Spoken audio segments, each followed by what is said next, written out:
الرحمن الرحيم. حبايب طلاب رابعة ابتدائي، وتعالى نشوفهم التقييم الأولاني على الدرس الثاني والثالث. طبعا هو يا ولاد بيقول لي إيه؟ اختر الإجابة الصحيحة من بين الإجابات المعطاة. 35 على 10. كلمة على 10 يا ديت يبقى بنقسم الخمسة دي 35 على العشرة، يبقى ناخد علامة عشرية.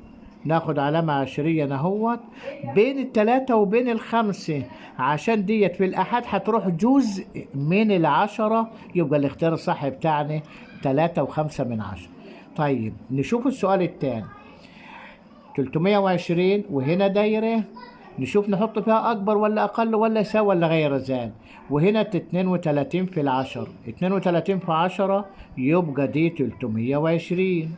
وهنا 320 هي نفس الرقم، العدد اللي هنا 320 والعدد اللي هنا 320، يبقى على طول يا أولاد نحطه ليساوي. طيب رقم 3، عندما تتحرك أرقام العدد خانة واحدة لليسار فإن قيمة العدد تزداد بمقدار كام؟ 10 أمثال. يبقى هنا تزداد بمقدار 10 أمثال. سنة رابعة حبايبي، الصيغة الممتد. هنا 50 زائد 3 زائد 8 جزء من الماء تمثل العدد العشري. يبقى هنا 53 صحيح و8 جزء من الماء. الاختيار الصح بتاعنا نمرة جي. نيجي نشوفهم السؤال الثاني أو ثانيا. أكمل ما يأتي. عند ضرب العدد العشري في 10 فإن العلامة العشرية تتحرك ناحية. عند ضرب في 10 فإن العلامة العشرية تتحرك ناحية اليمين. تتحرك ناحية الايه؟ اليمين. العلامة العشرية هي اللي بتتحرك ناحية الايه؟ اليمين. طيب هنا الرقم اللي عندنا ده هو 3 صحيح و4 جزء من الماء، يبقى 3 زائد 4 جزء من الماء تنكتب بالشكل ده كده. يبقى 3 صحيح و4 جزء من الماء بتساوي 3 زائد 4 جزء من الماء، يعتبر كصيغة ممتد. طيب نيجي للسؤال الثالث. الصيغة الممتدة للعدد دي العدد 3 صحيح 745 جزء من الألف. يبقى عندنا هنا العدد دي يبقى 3 في الأحاد زائد 7 جزء من 10، أدي 7 جزء من 10 زائد 4 جزء من الماء، 4 جزء من الماء زائد 5 جزء من الألف. طيب ديت اسمها الصيغة الممتدة. طب الصيغة القياسية للعدد ده هنا مكتوبة بالصيغة الممتدة، عايز نكتبها بالصيغة القياسية. 19 زائد 3 جزء من 10 زائد 7 جزء من الماء، يبقى ديت 19 صحيح علامة عشرية 3 7، يبقى 37 جزء من الماء. طيب نيجي نشوفهم.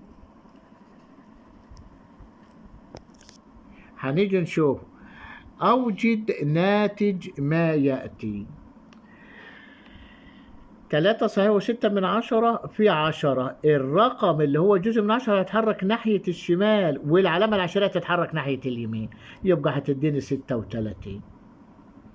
طيب نيجي هنا 38 في 10 يبقى بتساوي 308. تمام. طيب أنا عندي هنا 9 صحيح 716 جزء من الألف. إزاي؟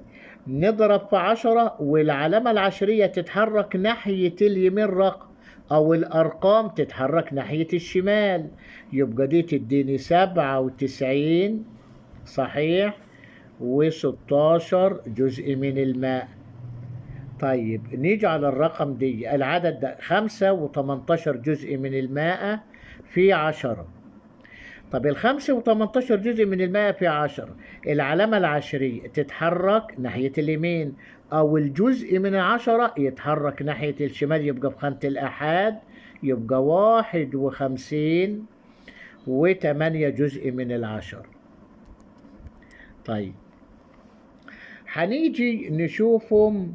بقول لك صل بين النواتج المتساوية عشان نشوفهم. العدد دي 9 صحيح زائد 2 جزء من 100 و5 جزء من 1000، يعني 9 صحيح و25 جزء من 1000. يبقى العدد بالصيغة الممتدة يروح للعدد دي 9 صحيح و25 جزء من 1000. تمام. هنيجي نشوفهم. العدد دي 9 صحيح زائد 1 جزء من 100 وهنا 492 جزء من 1000. يبقى لما نيجي نجمع ديت مع الرقم اللي هو الأعداد ديت يبقى 9 صحيح وهنا 2 وهنا 0 و5، 502 جزء من 1000. يبقى العدد 9 صحيح و502 جزء من 1000. طيب ديت 9 صحيح زائد 20 جزء من 100 و5 جزء من 1000. يبقى ديت هتساوي 9 صحيح والخمسة يبقى 205 جزء من 1000. يبقى تروح للرقم ده كده. تمام. يبقى عندنا هنا بالنسبة للصل ما بين النواتج المتساوية يبقى أنا وصلت ديت. طيب بالرقم ده هو 6 زائد 3 و205 جزء من 1000. يبقى آدي نوصله ب9 صحيح و205. طيب هنا 9 و502 جزء من 1000. يبقى ديت نوصل ديت بدي. طيب هنا 2 و7 يبقى آدي 9 وديت عبارة عن كام؟ 9 و16 25 جزء من 1000. يبقى نوصل دي بدي. أبناء طلبة سنة رابعة شكرا، ونلتقي في اختبارات أخرى ومعاد تاني. معاكم المستر علي علوي. شكرا.